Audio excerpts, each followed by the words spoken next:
comment vas-tu? Ça me fait super plaisir de t'accueillir sur la chaîne Positive à nouveau. Alors, tu es coach, accompagnante et tu es spécialisée dans le couple et les relations amoureuses. Est-ce que c'est ça? Vas-y. Alors bonjour, moi aussi je suis très contente de te retrouver. Alors moi surtout je travaille l'estime de soi des personnes et la dépendance affective. Effectivement tout ce qui en découle après dans les soucis que les couples viennent à rencontrer. Alors moi j'ai une question, Karine, parce que au niveau de la dépendance affective, j'ai l'impression que quand on se met en couple, quand on est jeune et qu'on se met en couple, j'ai l'impression qu'on vit vraiment une dépendance affective d'entrée. Est-ce que c'est ce qu'on vit tous ou est-ce que c'est seulement moi ou certaines personnes? Parce que j'ai vraiment l'impression qu'on vit vraiment tous plus ou moins ça quand on commence une relation, tu sais, très jeune, adolescent, etc. Qu'est-ce que tu pourrais nous dire? Bah, c'est sûr qu'au départ, on cherche à être en lien avec une personne qui nous ressemble, qui nous aime, qui nous protège, nous rassure. Donc, il y a toujours une certaine, effectivement, dépendance. Mais après, selon les personnes, l'éducation qu'elles ont pu avoir, la confiance qu'elles ont en elles, c'est pas du tout du même degré selon les personnes. Il y en a qui vont être totalement... comment dire, dans des fondations plus stables en elles, et puis Oui, d'autres, effectivement, qui vont être plus vulnérables, plus sensibles. Et c'est là que les fragilités, les failles peuvent apparaître, effectivement, euh, et d'espérer que l'autre vienne combler, justement, les manques affectifs. Et c'est souvent là où, effectivement, il y a des erreurs et des écueils qui peuvent apparaître. c'est ça, parce qu'en fait, la dépendance affective, c'est vraiment aller chercher chez l'autre quelque chose qui nous manque. C'est ça, un peu, Karine, Bah, c'est la sans s'en sécurité rendre compte. affective. Ouais, sans s'en rendre compte, évidemment, mais inconsciemment, on va chercher. Oui, c'est une sécurité.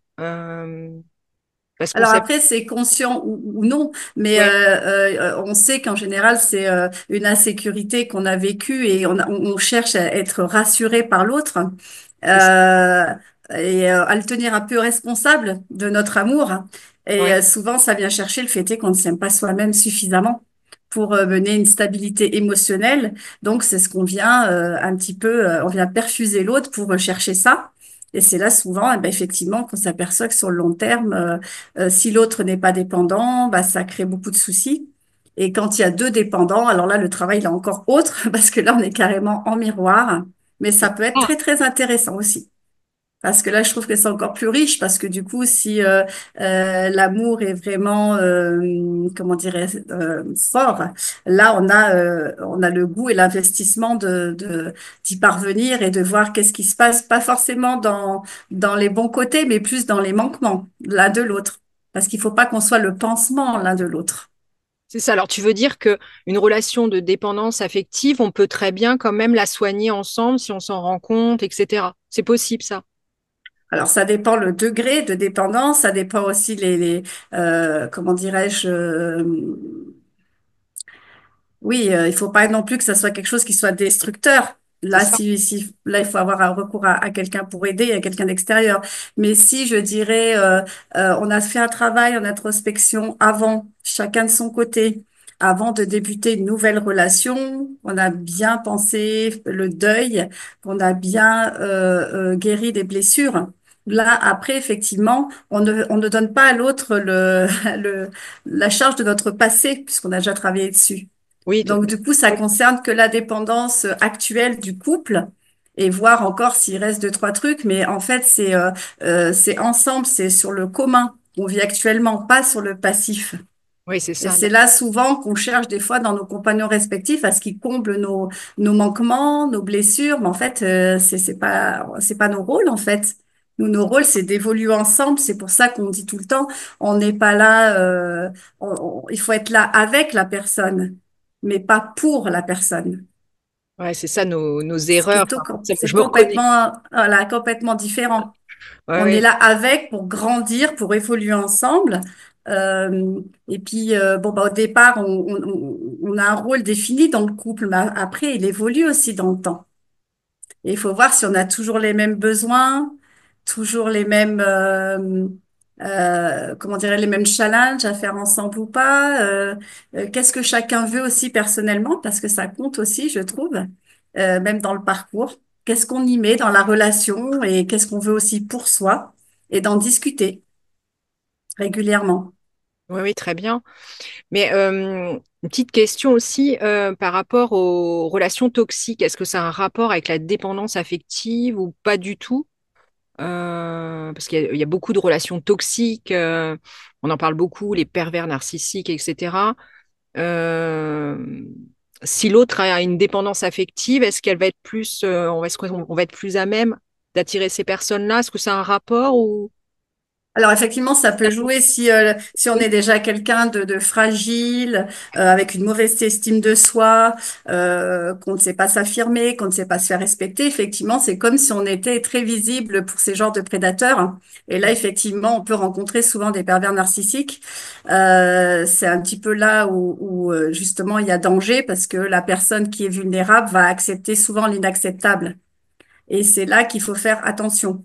C'est là qu'il faut savoir repérer, bien comprendre qui on est déjà soi-même pour bien définir son espace vital et pouvoir déjouer rapidement par des signaux internes, même dans notre corps, ou dans des choses qui vont nous sembler anormales et ne pas se laisser dans cette emprise, quoi. Effectivement, ça peut arriver. C'est pour ça qu'il est très, très important pour moi de savoir comment on fonctionne soi-même seul déjà, ah, quels sont nos défauts, nos qualités, qu'est-ce qu'on peut améliorer de nos relations d'avant qui ont échoué, oui, qu'est-ce qu'on important. veut pour soi et qu'on ne veut plus.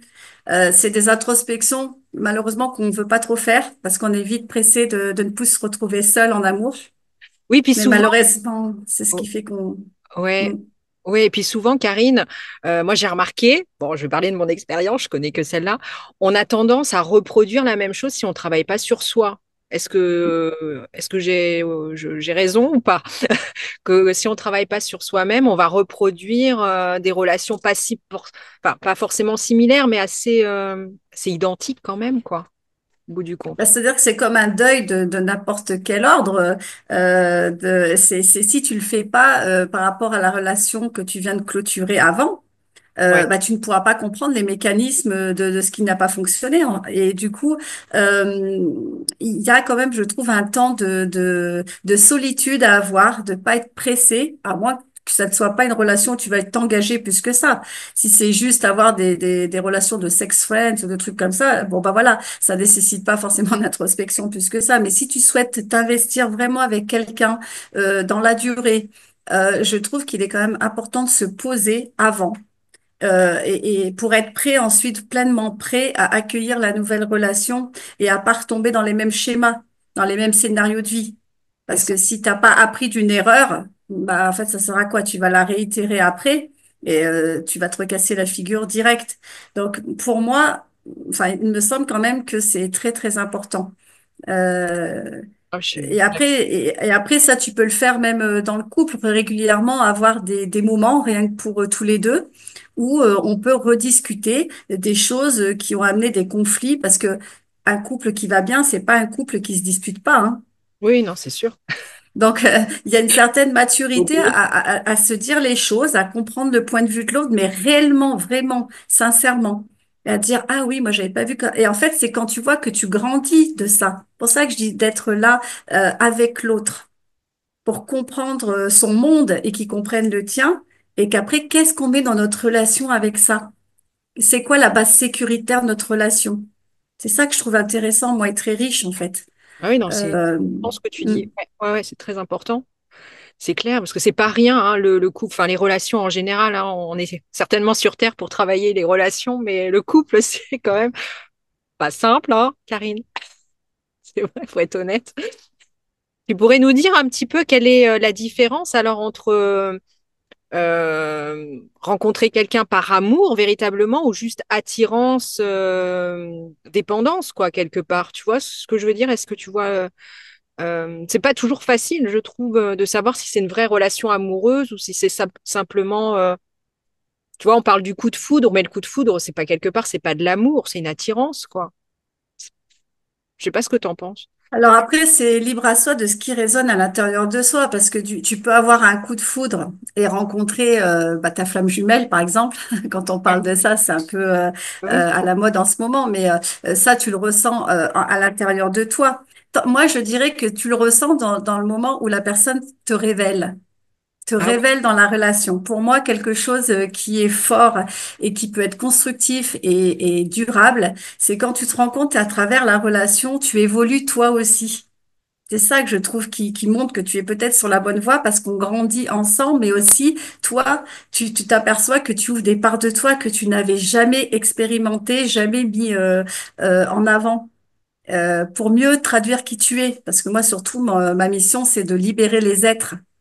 Et quand tu te sens bien dans une relation parce que tu n'as pas besoin de te modifier, d'accord. l'important pour moi, c'est Ouais. qu'il n'y ait pas de coup de pouvoir ni de contrôle sur l'autre.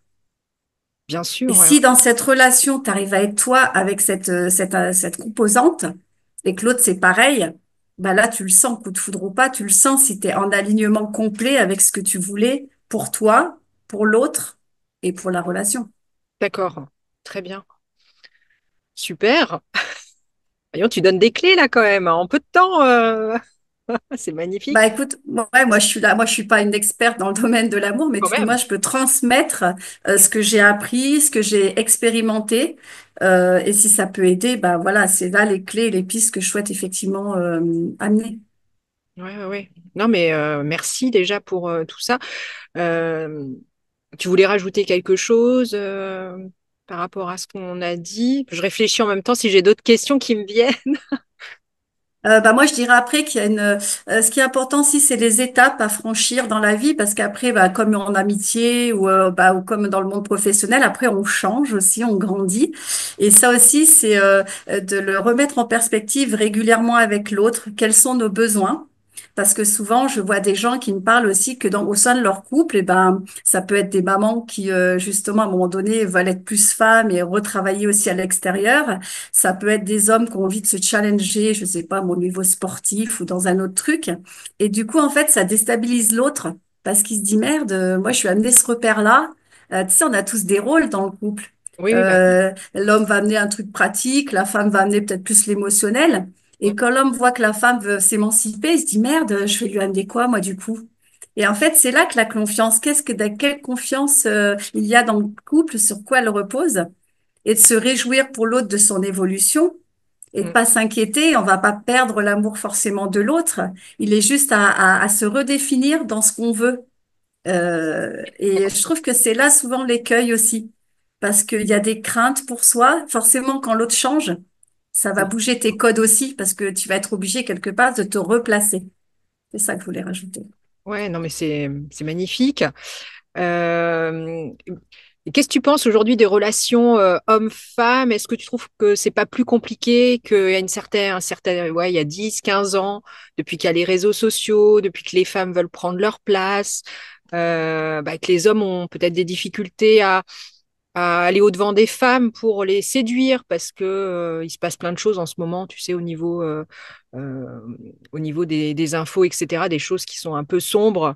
Au niveau des hommes, est-ce que chacun trouve sa place? Je trouve que c'est plus compliqué, non, qu'avant pour se Alors, rencontrer, pour, tu vois? Qu'est-ce Alors c'est sûr, il y a l'émergence des réseaux avec la consommation rapide, etc. Mais je pense c'est savoir ce qu'on veut, justement, comme je disais tout à l'heure. Est-ce que tu veux juste avoir des amourettes, des coups d'un soir, ou est-ce que tu veux vraiment t'investir? Après, je pense qu'en plus, passer un certain âge, on se rend compte combien c'est dur justement de trouver son autre. c'est ça, Et il ouais. y a une certaine maturité où on est quand même plus en conscience sur les choses simples qui nous amènent du bonheur, Ouais, ouais, ouais. un côté heureux dans le quotidien sans que ça soit extraordinaire.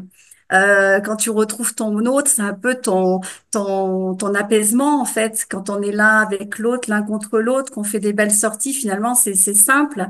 Mais je trouve que c'est ça d'être en amour avec l'autre. C'est pas forcément des choses. Après, il faut s'agir juste de savoir ce qu'on veut.